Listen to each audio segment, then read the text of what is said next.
With our work today, we are going to apply some properties of similar triangles.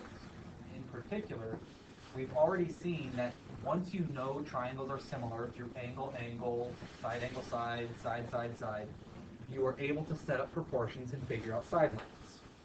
Our work today is an extension, seeing that we can set up proportions in a different way than what we had done before and solve unknown side lengths perhaps a little bit more simply. In particular, our earlier work had already demonstrated to us, and I'm going to blow this up. Oh, I want to blow this up so that you can see it a little bit better.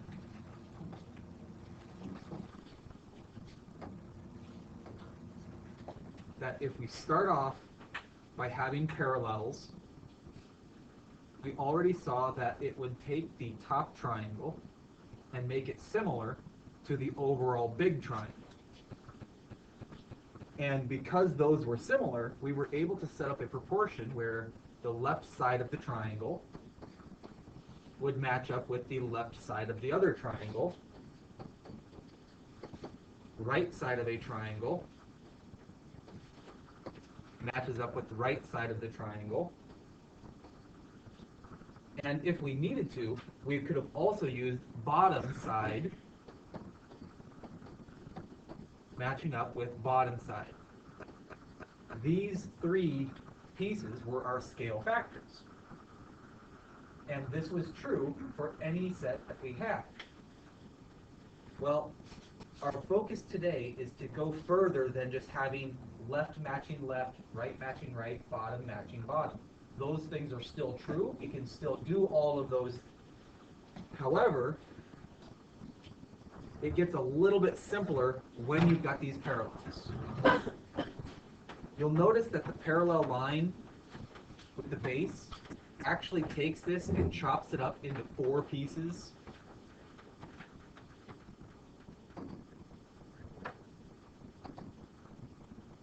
Jeez, man, my board is just glitching out on me pretty hard right now. Instead of saying left goes with left, we can actually set it up so that the top left can go top left. Again, my colors are glitching out. Yeah. Bottom left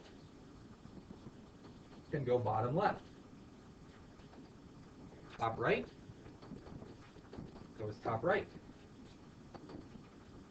Bottom right goes bottom right. That proportion will also be true. I want to caution you about this though, because by far the biggest mistake students will do with these, by far the biggest mistake is students will try to say left, bottom, top left, bottom left, and the base with the base. This piece that I put down here in the yellow does not work. It is absolutely wrong. When you are doing this shortcut of top left, top right, bottom right, you cannot use the parallel bases. That is absolutely wrong. And in fact, this proportion actually works as a biconditional. If you start with parallels, it gives you the proportion, but you can also do this exact same proportion and use it to explain why you have parallels also. So if you look at them and you don't have the arrows drawn, if you're not given the fact that they are parallel, this can be a tool that you would use to say, now I know that they are parallel. Instead of suspecting it, this can be used as proof that they actually are. And so the types of things that we will see with it are very direct, like here. Find the length of that segment PN. Okay, so top left, bottom left, top right, bottom right. There's our proportion. And we know that we can cross multiply 2 times Pn equals 15. Divide out by 2. It's 7.5. And we're done. It just gives us another way to set up proportions. And of course it works in backwards. You'll notice the directions here. Verify that they are parallel. It's the exact same work. When we're looking at these, we would say, okay, top left, bottom left, and you'll note the orientation I'm saying is referring to, we could rotate it and it would fit top left, bottom left, top right, and bottom right. Once again, we are not using the bases, we're not using those parallel lines to do this. Okay, to verify, 12 times 10 equals 120. 8 times 15 also equals 120. And so because these come out matching, because they come out equal, that lets us know these two lines actually are parallel. The converse of the triangle proportionality theorem is what guarantees it. That's it, we're done. And this one, it's called the two transversal proportionality theorem. Basically, this works with trapezoids too. If you've got a trapezoid where we're splitting it up, we can set up a proportion the exact same way. Top left, top right, bottom right of trapezoids. So, here's an application problem.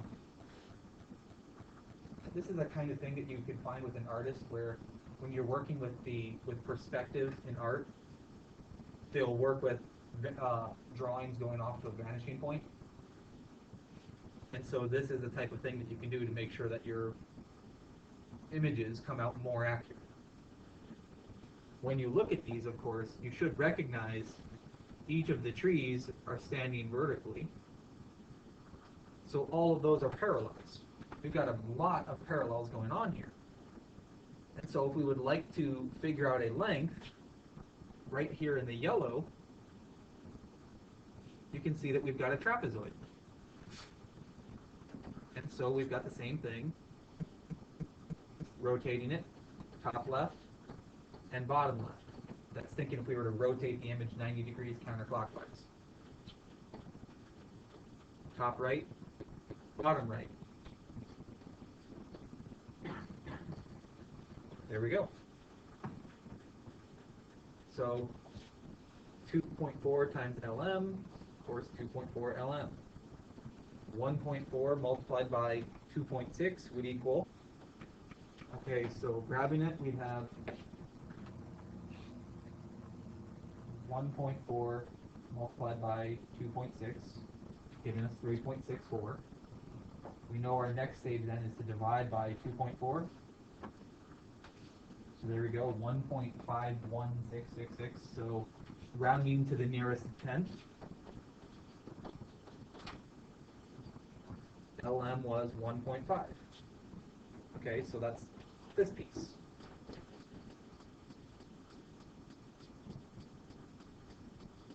We are still tasked with getting the length MN. And so once again, we can set this up and use a trapezoid.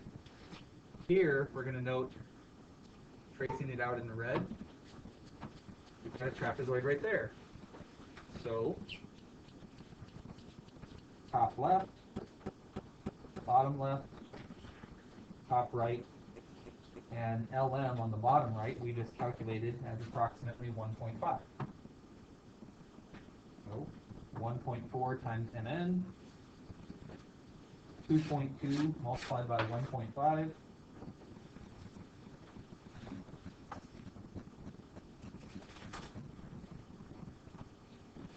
okay, 3.3, and 3.3 divided by 1.4 gives us our answer, 2.357. To the nearest 10, 3 point, forgot what it was, 2.357 was rounded 2.4. Done. Exact same work, just setting it up with a trapezoid instead of a triangle. Now our next one though, and this is our last theorem for the day, is a different type. This has nothing to do with parallels. it's still a focus on how to set up a proportion. And it's still a focus on when you're allowed to do this proportion. This one is the triangle-angle bisector theorem, and of course it's built entirely on the observation that you already have the angle bisector. If you have the angle bisector, you'll notice that it chops it up into a pair of left-hand sides as well as a pair of right-hand sides. That's how we will set up our proportion. Left goes with left, right goes with right. So we're looking at it and seeing the left-hand piece goes on the left-hand side.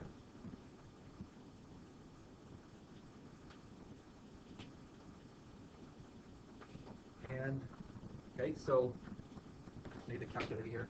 That left-hand side of the base is going to get paired with the right-hand side of that base. So essentially, we're just seeing left side, right side. Similarly, left side needs to match right side. Left side and right side. Now, of course, the piece that I had written down does not match the conclusion.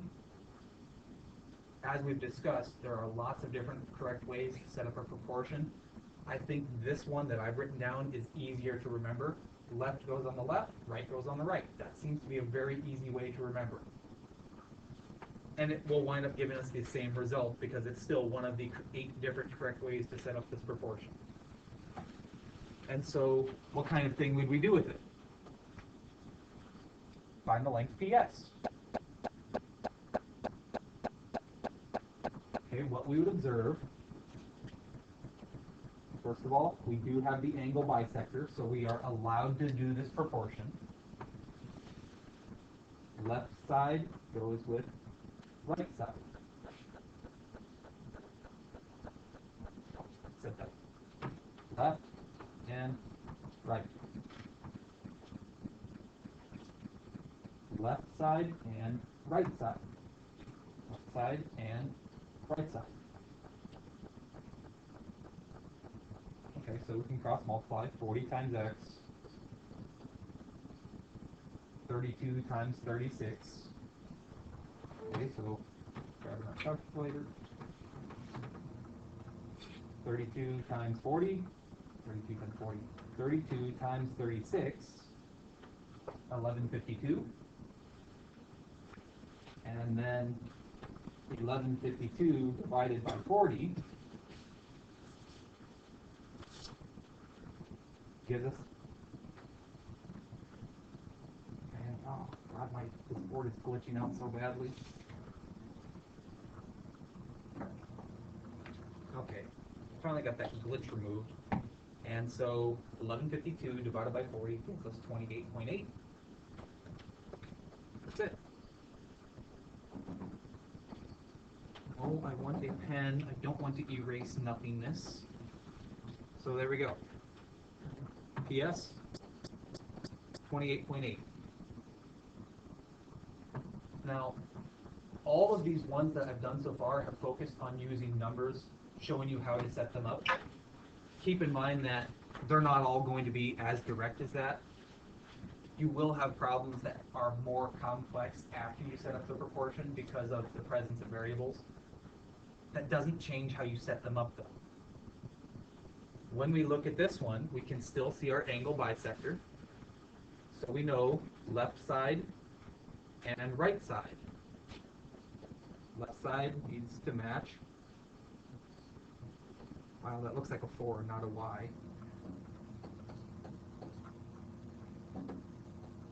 Okay, left matches right. Left matches right.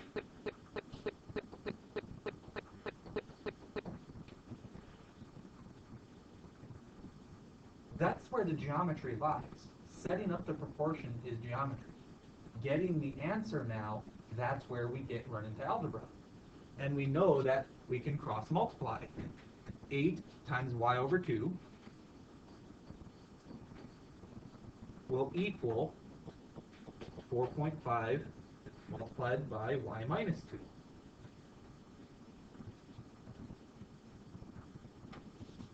Looking on the left-hand side of the equation, we know that the over 2 is just multiplied by half. So half of 8 would give us 4y.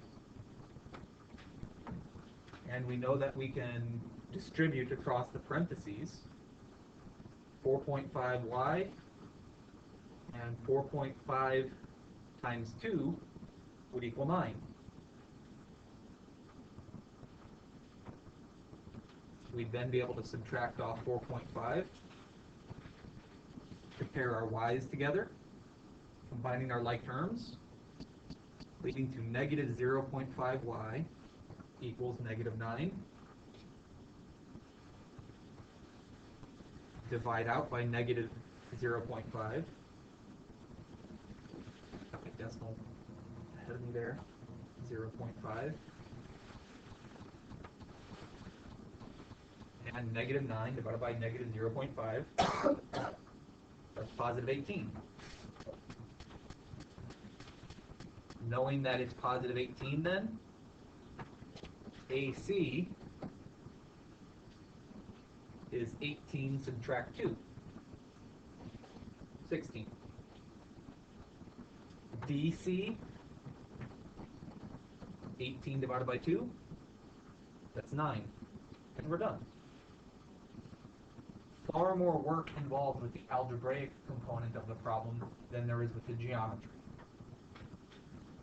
Setting up the proportion, whether it's using this angle bisector type problem, or it's based on proportionality of trapezoids, or it's based on proportionality of triangles, setting up the proportion is where the geometry comes into play. Solving that proportion, that's the algebraic component.